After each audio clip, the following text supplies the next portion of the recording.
La primera vez que me llamaron realista fue en una cena, con el pollo ya frío y el televisor apagado como si esa quietud fuera parte del menú. Mi papá preguntó cómo iba lo de la universidad sin mirarme del todo, como quien pregunta por un trámite del auto. Mi hermano, Emma decía que yo era su sombra, aunque ella lo decía riéndose, dejó el tenedor y habló de sus planes como si fueran inevitables. Mi mamá asintió con esa sonrisa que usaba cuando quería que nadie discutiera. «A ver, mija», dijo mi tía Margaret desde la esquina de la mesa, «no te vayas a ilusionar, Community College es más tu nivel». Nadie se rió, pero tampoco corrigieron. Yo miré mis manos, las uñas con ese borde mordido que delata noches largas, y sentí una vergüenza chiquita, doméstica, como migas pegadas a la piel. Además, agregó alguien, creo que Jessica, con voz suave, «tu hermano es el inteligente». El vaso de agua sudaba sobre el mantel y la humedad parecía una forma lenta de tristeza. Yo asentí porque era más fácil que explicar por qué me ardía la garganta y porque no quería que mi voz sonara como defensa. No contesté, porque ya sabía algo que ellos no. Lo que no sabían no era impresionante, era solo algo que yo todavía no le había dicho a nadie. Esa noche me fui a mi cuarto temprano, no por castigo, sino por costumbre. Había aprendido que cuando una conversación me dejaba pequeña, lo mejor era desaparecer sin hacer ruido. En mi escritorio, debajo de un cuaderno de biología, estaban los folletos que había ido juntando como quien colecciona postales de un país al que no está segura de poder viajar. Los tocaba con cuidado, como si el papel pudiera lastimarse con mis dudas. Tenían fotos de estudiantes caminando bajo árboles, sonrisas demasiado fáciles, edificios que parecían más grandes que cualquier cosa en mi ciudad. En el fondo de la casa, escuché a mi papá reírse por algo que dijo mi hermano. La risa atravesó la pared delgada y se me quedó en la espalda como un peso. Abrí mi laptop y me quedé mirando el portal de solicitudes, ese sitio que parecía una puerta pero que en realidad era una sala de espera interminable. Había un correo sin abrir desde la tarde. No lo abrí todavía. Me quedé ahí, con el cursor temblando sobre el asunto, y sentí que el silencio me observaba. «¿Vas a seguir con esas ideas?», me había preguntado Sara, mi prima, esa misma semana, como si estudiar fuera un capricho caro. En mi mente se mezclaban sus voces con el zumbido del ventilador. No quería que nadie supiera cuánto me importaba, y aún así había un tipo de esperanza que se me colaba en el pecho. Ese correo se quedó sin abrir más tiempo del que debía, y sin embargo, algo en mí insistía en dejarlo cerrado un rato más. No siempre había sido así. De niña, yo era la que levantaba la mano, la que se emocionaba cuando la maestra decía, «investiguen». Pero con los años, aprendí a medir mi entusiasmo, porque en mi casa, las niñas que parecían demasiado seguras eran difíciles. A mi hermano lo celebraban por hacer lo básico. A mí me miraban raro si sacaba una nota alta y no la escondía. Una vez, en una reunión familiar, mi tío dijo con la boca llena, «Girls don't need STEM degrees». Lo dijo en inglés como si eso lo hiciera más serio, más cierto. Mi mamá se rió bajito, no por acuerdo total, sino por reflejo. Yo me quedé callada porque era eso o explicar por qué me gustaban los números, y ya sabía cómo terminaban esas conversaciones, con alguien diciéndome que la vida real era otra cosa. En la escuela, yo estudiaba en la biblioteca hasta que el conserje apagaba luces y me preguntaba si esperaba a alguien. En casa, lo hacía a escondidas, con la lámpara bajita, porque mi papá decía que una muchacha decente no se desvelaba por libros. A veces mi hermano entraba a mi cuarto sin tocar y veía mis apuntes. «¿Otra vez con eso?», decía, y se iba como si mi esfuerzo le diera alergia. No me odió nunca, creo, solo le gustaba el lugar que le habían asignado. Yo me repetía que no necesitaba su aprobación, pero me dolía igual. Y aún así, había algo que yo seguía haciendo cuando todos dormían. No lo conté porque me daba miedo que lo ensuciaran con su risa. El SAT fue el secreto más grande que guardé en mi adolescencia. No porque fuera ilegal, sino porque en mi casa los números se volvían armas. Mi hermano había sacado 1,200 y lo festejaron con pastel del supermercado, como si hubiera ganado una medalla olímpica. Yo saqué 1,580 y lo imprimí en blanco y negro. Doblé el papel y lo metí en un libro viejo de literatura para que nadie lo viera. Me acuerdo del sonido del papel al doblarse, como un suspiro. No era que yo quisiera presumir, era que no quería que me lo quitaran, que lo volvieran un accidente o una casualidad. Amanda, una vecina que siempre me hablaba como si yo fuera una niña pequeña, me dijo una vez: «Qué linda eres, pero no te mates estudiando. Al final te vas a casar». Me lo dijo con cariño, y eso fue lo peor, porque era difícil enojarse sin sentir culpa.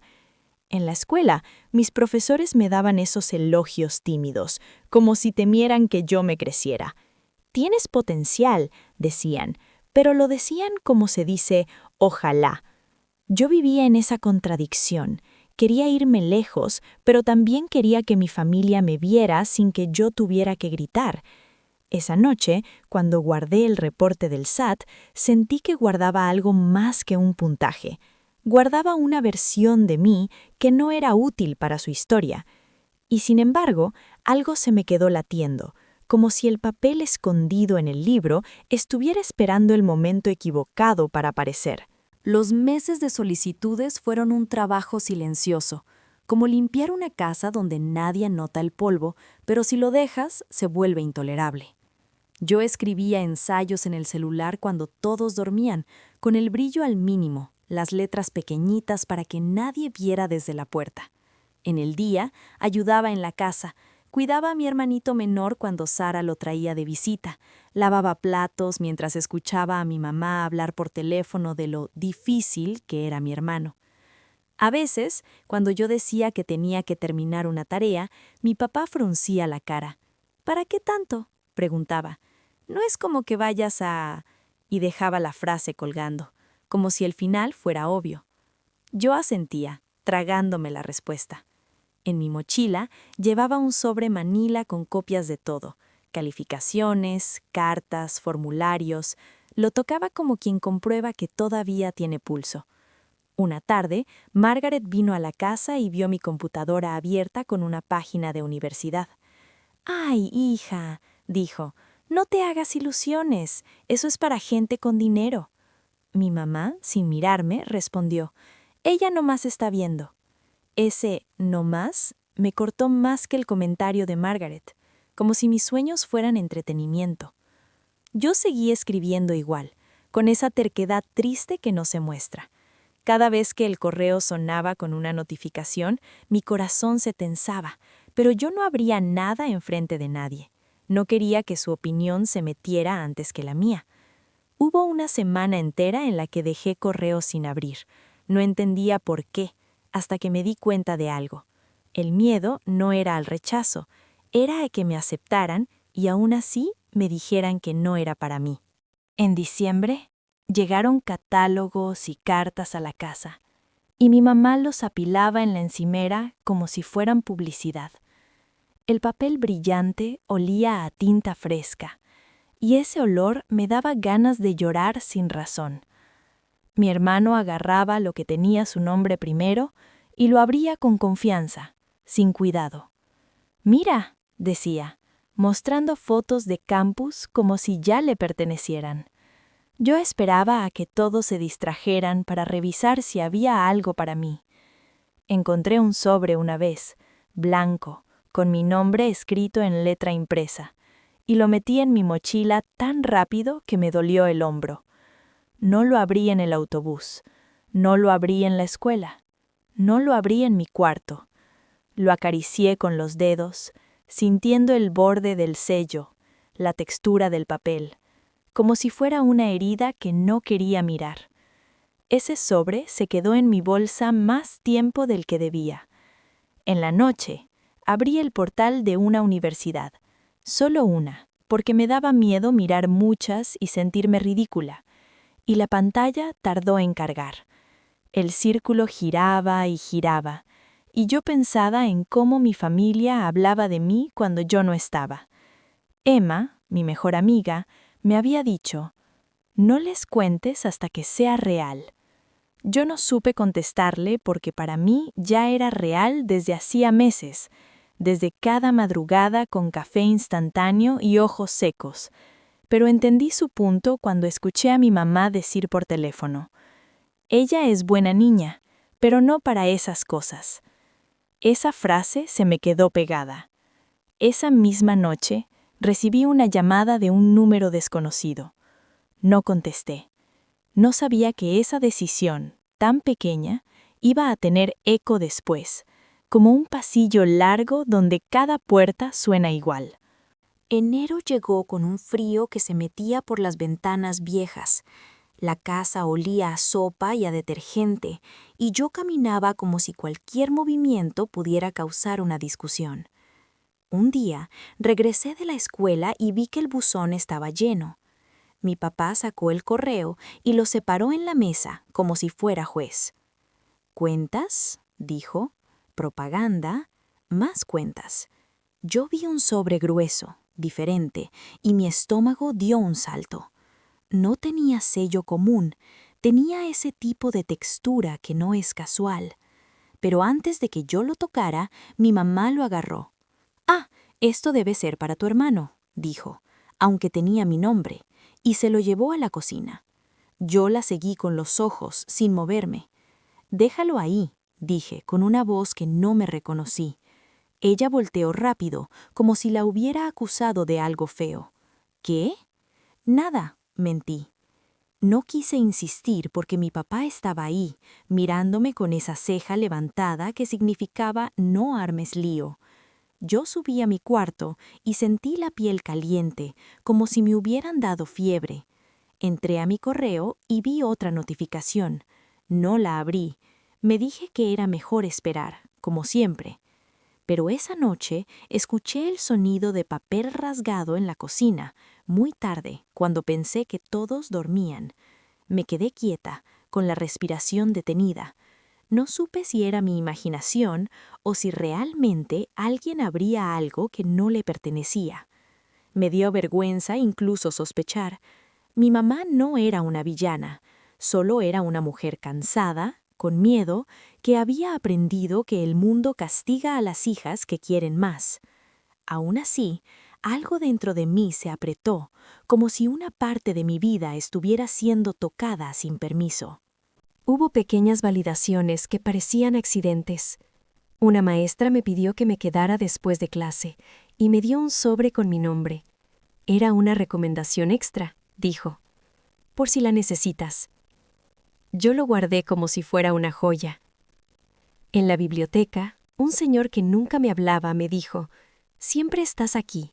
Eso cuenta». Me lo dijo sin saber lo que yo hacía con esas horas.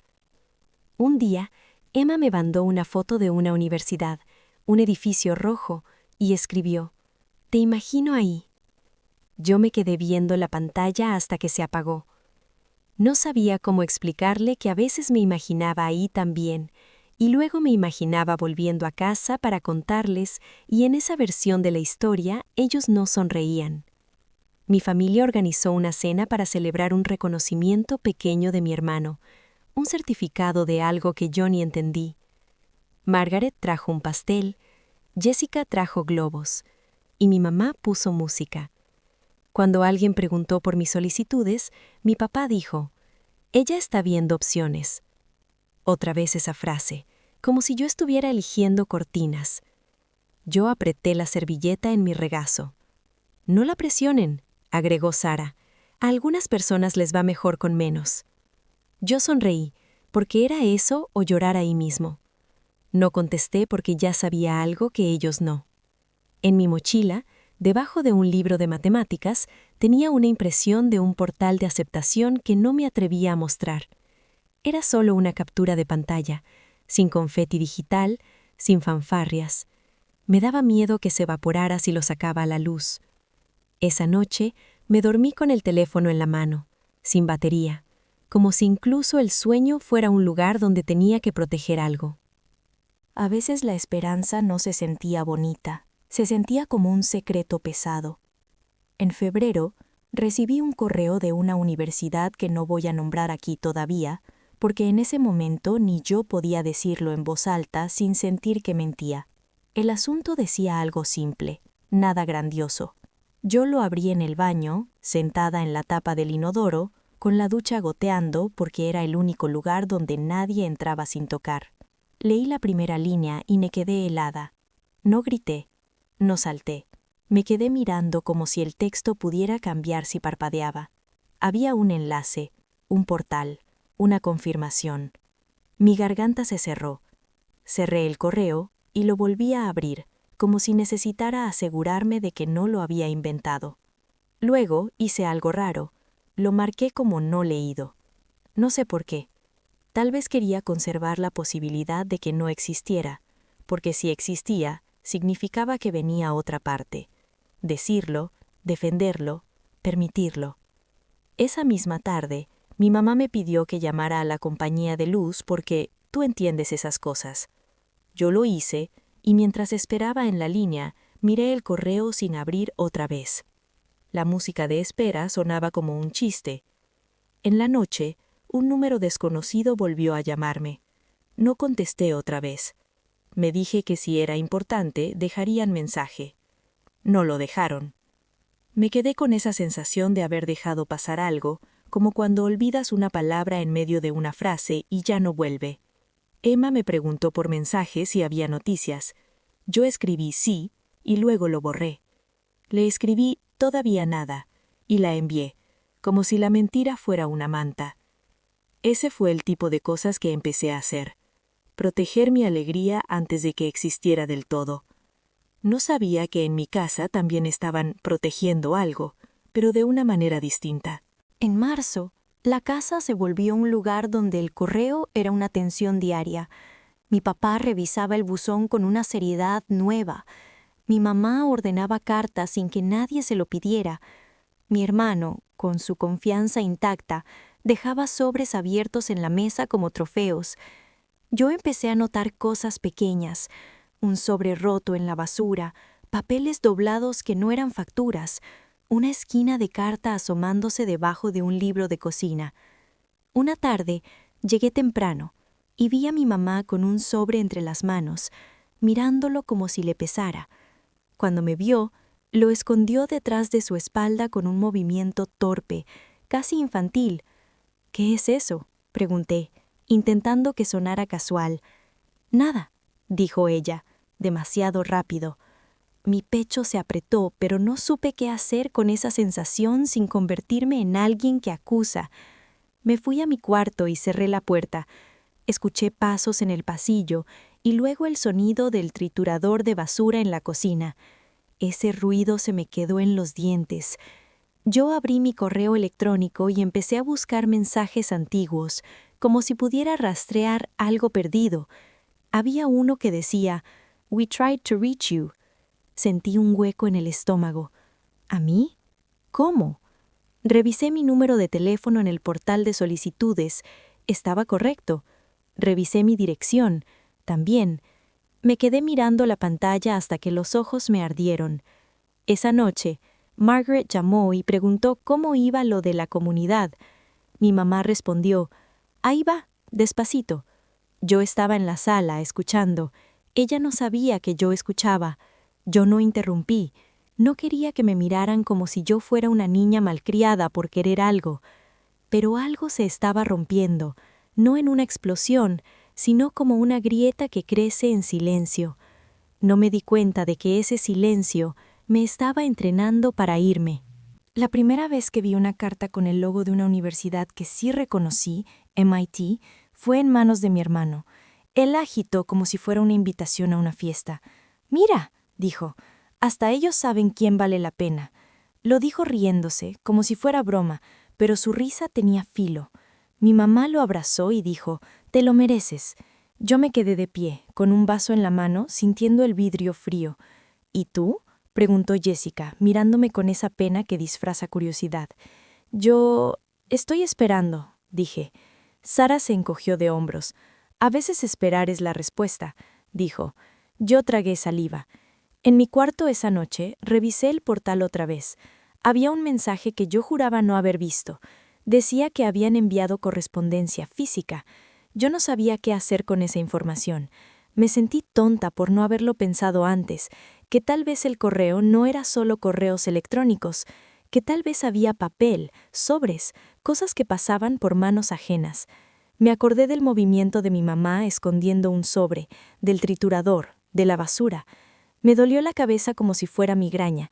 No quise imaginarla rompiendo una carta mía, porque mi mamá era la persona que me hacía té cuando me enfermaba, la que me peinaba cuando era niña, y aún así había algo en su miedo que podía volverse cruel sin intención. Me quedé en la cama con la laptop abierta, el brillo iluminándome la cara, y sentí que estaba espiando mi propia vida desde afuera. No contesté la llamada de Emma cuando entró, dejé que sonara hasta el buzón. No sabía cómo hablar sin que se me quebrara la voz, y en algún lugar de mí algo susurró. Tal vez ya no se trataba de convencerlos, tal vez se trataba de enterarme yo misma de la verdad. El detonante no fue una carta rota, fue una frase simple, tirada en la cocina como una cáscara. Estábamos preparando la cena y mi mamá me pidió que picara cebolla. Yo lloraba por el picante y ella me miró como si confirmara una idea vieja. «Ay, mija», dijo, «tú eres muy sensible. Por eso digo que no te metas en cosas difíciles». Yo me limpié la cara con la manga. «¿Qué cosas?», pregunté. Ella suspiró, como cansada antes de empezar. «Esas universidades, esas becas, esas cosas grandes». Lo dijo con cariño, como si me estuviera cuidando de una caída. «Las niñas, bueno, ya sabes, no quiero que sufras». La cebolla olía fuerte y yo sentí que me mareaba. «¿Llegó algo?», pregunté, sin planearlo. Ella se quedó quieta. «¿Algo de qué?». «Del correo», dije, «de mis solicitudes». Ella abrió la llave del agua, como si necesitara ruido. «No», dijo, mirando el fregadero. Yo vi su mano temblar un poco. No era culpabilidad teatral, era miedo. Entonces, sin levantar la voz, dije, «Sí llegó». Mi propia frase me sorprendió. Ella volteó, lenta. «¿Cómo sabes?». «Porque lo vi en el portal», dije. «Decía que mandaron una carta, y porque he visto sobres». Mi mamá se quedó callada, y ese silencio fue más fuerte que un grito. «Yo solo», empezó, y se le quebró un poco la voz. «Yo solo quería que tu hermano no se sintiera...». No terminó la frase. Mi estómago se revolvió. No era que me odiaran, era peor, era que me querían dentro de un molde tan pequeño que preferían romper lo que no cabía. En ese momento, mi papá entró y preguntó por qué estábamos tan serias. Mi mamá dijo, «Nada». Yo no insistí. No porque perdonara, sino porque entendí que si seguía, algo en mí iba a explotar. Y yo no quería explotar. Yo solo quería saber dónde estaba mi carta. Esa noche, cuando todos dormían, bajé descalza a la cocina. El piso estaba frío y me dio un escalofrío. Abrí cajones con cuidado, como si buscara cucharas. El sonido de la madera era demasiado fuerte en mi cabeza. En el cajón donde mi mamá guardaba sobres viejos y ligas, encontré un montón de papeles doblados. Entre ellos, había uno con mi nombre. Mi respiración se quedó corta. Era una carta, pero no era la que yo había imaginado.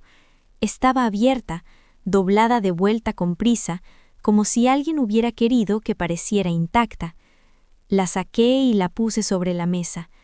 La luz de la campana de la estufa hacía un círculo amarillo, íntimo, como una confesión. Leí la primera línea y me ardieron los ojos. No era MIT, no era Yale, era otra, y aún así era mía. Más adelante vi una mención de 125K Full Ride. Me quedé mirando esos números como si fueran una broma cruel. Me imaginé a mi mamá leyendo esa parte y sintiendo pánico, no alegría. Me imaginé a mi papá diciendo que no, que era demasiado lejos, demasiado caro, demasiado para otros. Me imaginé a mi hermano enterándose y sintiéndose menos, y a mi mamá eligiendo proteger su ego como quien apaga una vela para que la casa no se incendie. Me senté en la silla y dejé la carta sobre mis piernas. No lloré fuerte, lloré como se llora cuando no quieres despertar a nadie. Me acordé de mi reporte del SAT escondido en un libro, me acordé del triturador de basura, me acordé de todas las veces que me dijeron despacito. La carta olía a papel viejo y a cocina. La doblé otra vez, con cuidado, como si fuera frágil. Ese papel se quedó en mis manos más tiempo del que debía, y mientras la guardaba en mi mochila, sentí algo nuevo, no triunfo, sino una especie de claridad triste. Mi vida había estado ocurriendo sin permiso, y aún así, seguía siendo mía. No los confronté al día siguiente. Hice desayuno, fui a la escuela, sonreí en los pasillos. Me sentí como un fantasma aprendiendo a actuar. Emma me vio en el almuerzo y supo que algo pasaba, porque me quedé mirando mi jugo sin tomarlo. ¿Qué pasó?, me preguntó. Yo pensé en contarle todo, pero me dio vergüenza que mi historia sonara como una novela mala. Solo dije, encontré algo. Ella no presionó. Me apretó la mano una vez debajo de la mesa y ese contacto me sostuvo.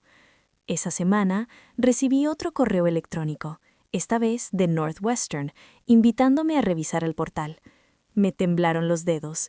No quería que otra cosa terminara en un cajón. Lo abrí desde la biblioteca, con audífonos puestos sin música, solo para que nadie me hablara. El portal se abrió y vi una palabra que no quiero repetir como si fuera una medalla. Me quedé quieta. Había una mención de 180K Merit Scholarship más abajo en letra formal. Sentí que mi cuerpo no sabía dónde poner esa información. Mi mente esperaba dolor, pero recibió otra cosa, una responsabilidad nueva, como si me hubieran entregado una llave y ahora tuviera que decidir si abrir la puerta. Ese día, mi papá me llamó 2 veces y no contesté, no porque lo odiara, sino porque temía que su voz pudiera convertir esa noticia en algo sucio. Esa tarde, mi mamá me preguntó si quería ir al supermercado con ella. Yo dije que tenía tarea. Ella me miró con una tristeza rara, como si supiera que la distancia ya estaba ahí. En mi cuarto, imprimí el correo y lo guardé junto a la carta encontrada. No era acumulación, era evidencia, como si yo necesitara probarme a mí misma que no lo soñaba. Me acosté con los papeles debajo de la almohada, como una niña que esconde dulces. Me dormí tarde, escuchando el ruido de la casa y pensando en cómo algo tan bueno podía sentirse tan solitario. El momento en que lo dije no fue un anuncio, fue una defensa cansada. Estábamos otra vez en una cena familiar y mi hermano hablaba de Princeton como si fuera una estación de tren donde solo él tenía boleto. Margaret preguntó por mí con esa sonrisa que parece amable, pero no lo es. ¿Y tú qué, mija? ¿Ya te decidiste por Community College? Jessica soltó una risita nerviosa. Mi papá se sirvió más arroz y dijo, no la molesten. Esa frase, otra vez, me hizo sentir pequeña. Yo miré mi plato, la salsa manchando el borde, y escuché a Sarah decir, es que algunas personas no nacen para la presión, es mejor ser realistas. Algo en mí se cansó. No fue valentía, fue agotamiento.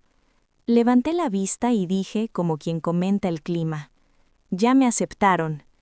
Nadie reaccionó al principio, como si no hubieran escuchado bien. ¿Dónde?, preguntó mi hermano, con una sonrisa rápida que parecía lista para burlarse. Yo tragué saliva. Northwestern, dije. Solo uno, no necesitaba una lista. Mi mamá dejó el tenedor. Mi papá frunció el ceño, confundido. ¿Y por qué no dijiste nada?, preguntó él. Pero su voz no era alegría, era sospecha. Yo no miré a todos, miré el vaso de agua, la luz reflejada. Porque pensé que no me creerían, dije.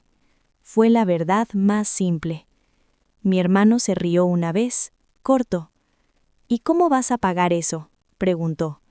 Ahí, sin teatralidad, saqué un papel doblado de mi bolsa.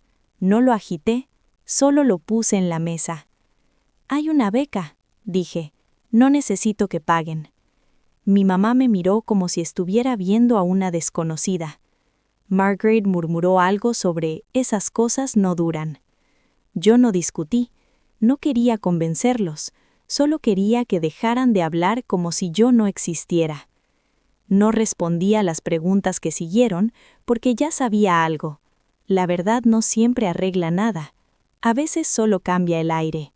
Después de esa cena, la casa se volvió más silenciosa, pero no de la forma tierna. Mi mamá empezó a limpiar más, como si el movimiento la salvara de pensar. Mi papá evitaba el tema, como si nombrarlo pudiera hacerlo real, y por lo tanto peligroso. Mi hermano alternaba entre bromas y un enojo sordo. Una noche me dijo, «Seguro fue porque eres mujer, ahora quieren quedar bien». Yo lo miré, cansada. «O tal vez fue porque estudié», dije, y me arrepentí de inmediato, porque sonó como ataque. No quería pelear, yo solo quería respirar. Empecé a guardar mis documentos en casa de Emma por si acaso. Me sentía ridícula haciendo eso, como si mi familia fuera a robarme otra vez, pero la carta abierta en el cajón me había cambiado. Emma tenía una cajita de zapatos debajo de su cama y ahí puse copias, portales impresos, correos, formularios. Esa cajita se quedó ahí más tiempo del que debía. Mi mamá me preguntó un día si estaba segura de irme tan lejos. «No quiero que estés sola», dijo. Yo casi le creí. En realidad, yo sabía que le daba miedo que yo estuviera libre. En abril, llegó una invitación a una visita de campus, y la guardé sin decir nada. Solo una tarde, cuando mi papá estaba en el trabajo, le dije a mi mamá que iba a salir con Emma. Fuimos a tomar fotos frente a un edificio de nuestra escuela, fingiendo que era un campus, porque yo no quería arriesgarme a pedir permiso para viajar. Me sentí triste por eso, por tener que imaginar en lugar de vivir. Aún así, había momentos pequeños donde mi mamá me miraba con orgullo y luego se corregía, como si el orgullo fuera un lujo. Yo empecé a entender que la distancia no siempre es castigo. A veces es la única manera de no volverte amarga. En mayo, hubo una ceremonia para mi hermano. Otra medalla. Otra foto familiar donde todos sonreían demasiado. Yo aplaudí, porque era mi hermano, y porque no quería ser la villana de su historia. Pero mientras lo veía en el escenario, con el foco blanco encima, pensé en todas las cosas que yo había hecho en silencio y que nunca tuvieron un micrófono. Esa noche, Sara me dijo, «Bueno, al menos te salió una opción decente». Lo dijo como si me estuviera dando una galleta por portarme bien. Yo asentí, cansada de corregir. Mi mamá me ayudó a doblar ropa para empacar, y sus manos temblaban un poco cuando sostenía mis jeans. «No sé por qué siento que te estoy perdiendo», dijo. Yo quería decirle, «Ya me perdiste un poco cuando elegiste el silencio». Pero no lo dije. Le dije, «Voy a llamarte». Y lo decía en serio. Mi papá me llevó una vez a comprar una maleta. En la tienda se quedó mirando etiquetas de precio como si fueran amenazas. «No te vayas a endeudar», dijo. Yo le contesté, «No voy a». No le expliqué cómo, porque ya me había cansado de justificar mi existencia. En julio, recibí otro paquete con información de Johns Hopkins, algo relacionado con un programa de verano que había aplicado sin decirle a nadie. Lo abrí en el auto, con el aire acondicionado roto, y el papel olía a plástico caliente. No lo conté en casa, no porque fuera secreto por vanidad, sino porque cada noticia parecía provocar una reacción de control. Y yo estaba aprendiendo, lentamente, a no ofrecer partes de mí para que otros las administraran. Me di cuenta de que esa habilidad, guardar, esperar, callar, me había salvado y lastimado al mismo tiempo. Y aún así, seguía caminando. El primer semestre lejos se sintió como aprender a hablar otra vez. En la residencia, las paredes olían a pintura vieja y comida recalentada. Mis compañeras hablaban de sus familias con una facilidad que me parecía ciencia ficción. Yo inventaba respuestas cortas. «Están bien», decía. «Me apoyan». Mentía porque era más simple que explicar una herida que no sangraba. En clases, me costó aceptar que yo podía hacer preguntas sin que alguien me llamara intensa. Me quedaba en la biblioteca hasta tarde, no por miedo, sino por costumbre, y a veces me sorprendía mirando la puerta esperando que alguien entrara a decirme que era demasiado. Nadie entraba.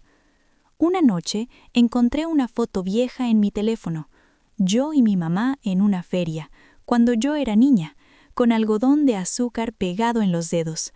La miré y sentí un dolor suave, como un moretón. Esa imagen se quedó en mi pantalla más tiempo del que debía. Mis llamadas con mi mamá se volvieron cortas. Ella preguntaba por el clima, por la comida. Yo respondía lo justo. Mi papá casi no hablaba. Mi hermano me mandaba memes, como si eso borrara todo. A veces, cuando colgaba, me quedaba mirando el techo, escuchando el murmullo del pasillo, y me preguntaba si yo era una mala hija por sentir alivio. En noviembre me llegó un correo sobre una oportunidad académica, algo formal, algo que sonaba grande, y yo lo leí sin emoción, solo con concentración. Me sorprendió eso. Antes cualquier reconocimiento me hacía temblar por miedo a que me lo quitaran. Ahora empezaba a creer que lo que era mío podía quedarse conmigo aunque nadie lo aplaudiera. No lo dije en casa, no lo publiqué, solo lo guardé en mi carpeta y seguí. Un día, en una clase, un profesor mencionó Yale como ejemplo de un tipo de investigación, y yo anoté la palabra sin sentir que era un mundo prohibido. Me di cuenta con una calma rara de que mi vida se estaba expandiendo sin pedir permiso. Y esa expansión, silenciosa, era lo que más asustaría a mi familia si la vieran de cerca. Los años pasaron como pasan cuando estás ocupada sobreviviendo y aprendiendo al mismo tiempo. Hubo un semestre donde casi me rindo, no por falta de capacidad, sino por cansancio emocional. Había días en que el cuerpo me pesaba, como si llevara una mochila invisible llena de frases viejas. No es para ti, sé realista, tu hermano es el inteligente. Pero también hubo momentos pequeños que me sostenían. Una amiga que me guardaba asiento, un tutor que me decía buen trabajo sin sorpresa, una tarde de sol en el césped donde por fin me reí sin culpa.